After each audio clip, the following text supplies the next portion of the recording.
Friends hi friends வணக்கம். நம்ம இப்போ பார்க்குறது இந்த காட்சி கிழங்கு அப்படின்னு சொல்லக்கூடிய கிழங்கு. இதை ஊதாயாம் அப்படின்னு சொல்லுவாங்க. ஏன்னா இதனோட தோலை நம்ம இப்படியே நோண்டிட்டு பார்த்தேன்னா ஊதா கலரில் இருக்குது. அதனால் இதுக்கு ஊதாயாம் அப்படின்னு பேர். இந்த கிழங்கு மிகவும் சத்துள்ளது. இந்த கிழங்கோட பொட்டானிக்கல் நேம் டயஸ்கோரியா அலட்டா. இந்த தாவரத்தோட குடும்பம் டயஸ்கோரியேசி. இந்த கிழங்கு நம்ம வெட்டிட்டு பார்த்தேன்னா இதுபோல் இதுக்கு உள்ளால் வெள்ளை கலரும் அப்புறம் சைடெல்லாம் இதுபோல் பர்பிள் கலர்லேயும் இருக்கும். இந்த கிழங்கு நல்ல சுவை உள்ளது.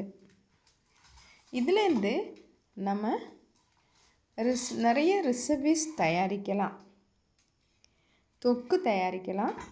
அப்புறம் இந்த கிழங்கோட தோலை சீவிட்டு அதை சின்ன பீஸுகளாக கட் பண்ணி நம்ம இந்த மாதிரி ரெசிபி தயாரித்து சாப்பிட்டேன்னா ரொம்ப டேஸ்ட்டாக இருக்கும்.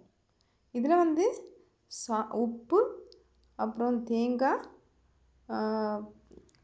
கார்லிக் அதாவது பூண்டு இதெல்லாம் சேர்த்து நான் தயாரித்து வச்சுருக்கிறேன். இது ரொம்ப டேஸ்ட்டாக இருக்குது. இது ஈவினிங் நமக்கு டின்னருக்கு நல்ல ஒரு உணவுப் பொருளாக நமக்கு உபயோகப்படுது. அப்புறம் இதில் இது மாதிரி நம்ம பொட்டேட்டோ தொக்கு வைப்போம்ல அதுபோல் பண்ணலாம். அப்புறம் பொரியல் பண்ணலாம். அப்புறம் இதை இன்னும் நிறைய ரெசிபீஸ் இதிலிருந்து தயாரிக்கலாம்.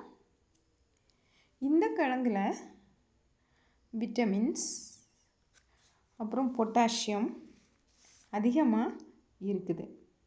விட்டமின் B6ம் இதில் இருக்குது. இது இதய ஆரோக்கியத்துக்கு பயன்படுது.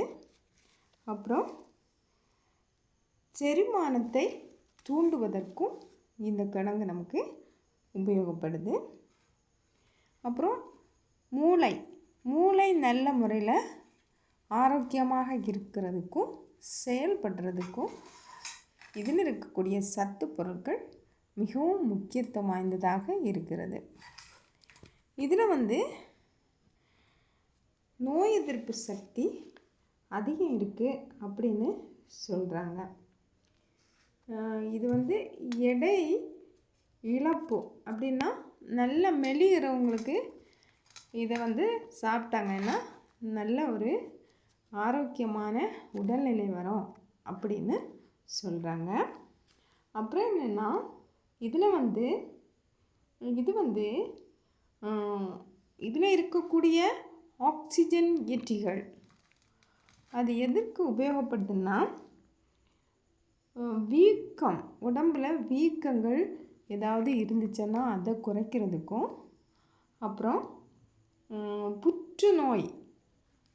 புற்றுநோய்னா கேன்சர் அப்படிங்கிற நோய்கள் வராமல் இருக்கிறதுக்கும் இந்த கிழங்கு உதவி செய்கிறது அப்படின்னு சொல்கிறாங்க. அப்புறம் இது இரத்த அழுத்தத்தை சீர்படுத்துறதுக்கும் இந்த கிழங்கு ரொம்ப துணை புரிகிறது அப்படின்னு சொல்கிறாங்க. இதில் இருக்கக்கூடிய நார்ச்சத்து கொழுப்பை என்ன செய்கிறதுன்னா கட்டுப்படுத்துறதுக்கு உபயோகப்படுகிறது. அப்புறம் நம்ம சுவாசப்பாதை இதை